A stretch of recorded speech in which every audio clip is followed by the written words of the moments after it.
Hello friends, and welcome to another lecture on numerical methods. Today we will look into the idea of Taylor series. Now Taylor series goes a lot more into analyzing what would be the truncation errors in any numerical method. So we should first get the idea of what Taylor series is. I am Professor Arvind Prasad. So let's get ahead. Now, for a single variable, the Taylor series expansion about a point x is equal to a will be fx. That is, fx is the function. If you have any function, its expansion about a point a will be given as f a plus x minus a 1 factorial f dash a, that is the first differential of the function at a, x minus a the whole square by 2 factorial f double differential of the function at a, x minus a cube by 3 factorial the triple differential of the function at a, and so on. Now this very confusing, or you can even say innocuous looking formula is a very powerful and an elegant way of expressing any non-polynomial function as polynomials. Note, on the LHS we have a function, and on the right, if we take the differentials of the function, we can express it as a polynomial. Remember one thing here, that these are polynomials. X minus a the whole square, x minus a the whole cube, these are nothing but polynomials.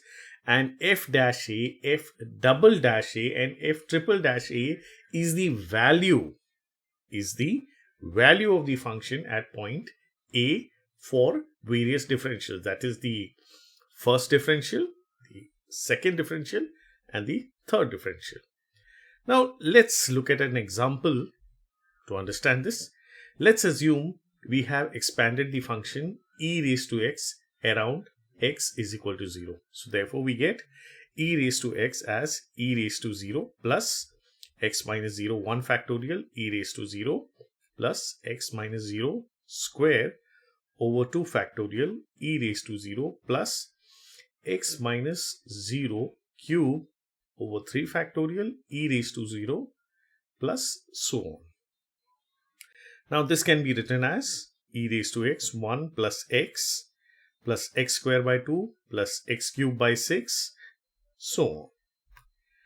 Now let's estimate the value using the formula in the previous slide, that is this formula.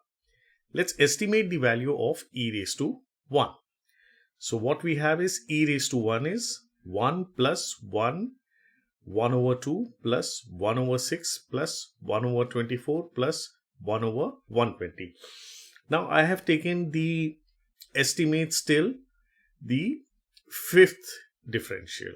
Okay, this is the first differential, this is the second differential, third differential, fourth differential, and fifth differential. What I want to say is that I have taken this term, this term, this term, and more other two terms. So now we calculate the value of e. The value of e is going to be, if we divide, we get this, and we get the value summing it up as 2.71665, which is approximately equal to 2.71828. Now remember, as we keep taking more and more terms, we will get a polynomial which will approximate the function to greater accuracy. Now let's look at another example. Let's assume we expand the function sine theta around theta is equal to 0.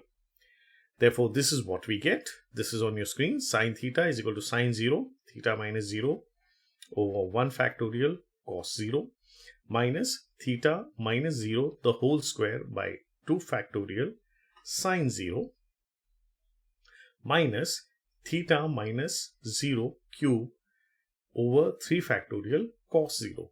Now here I have put sine 0. Here the first differential of sine 0 would be cos 0.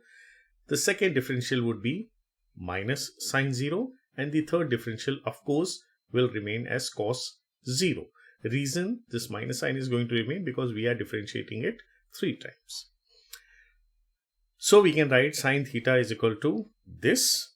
Now we calculate the value of theta for pi by 6, which is nothing but 0.5336.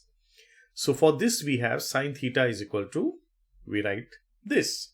Now this naturally arises from the previous formula. Here one more term that we will get here is theta raised to 5 by 5 factorial plus the other terms. So we take it till theta raised to 5 and we put 0.5236 in this and we get the value as 0.4934, which is equal to very close to 0.5. Now as we can see here too, we can estimate the value of sine to a great accuracy by a polynomial series. Now, this is the power of Taylor series. The Taylor series is a very powerful method of expressing any function which is not a polynomial function as a series of polynomials. So, this becomes a very good way to estimate the functions for computers, calculators. So, that's all about the lecture. Thanks and do subscribe my lectures. Have a great day.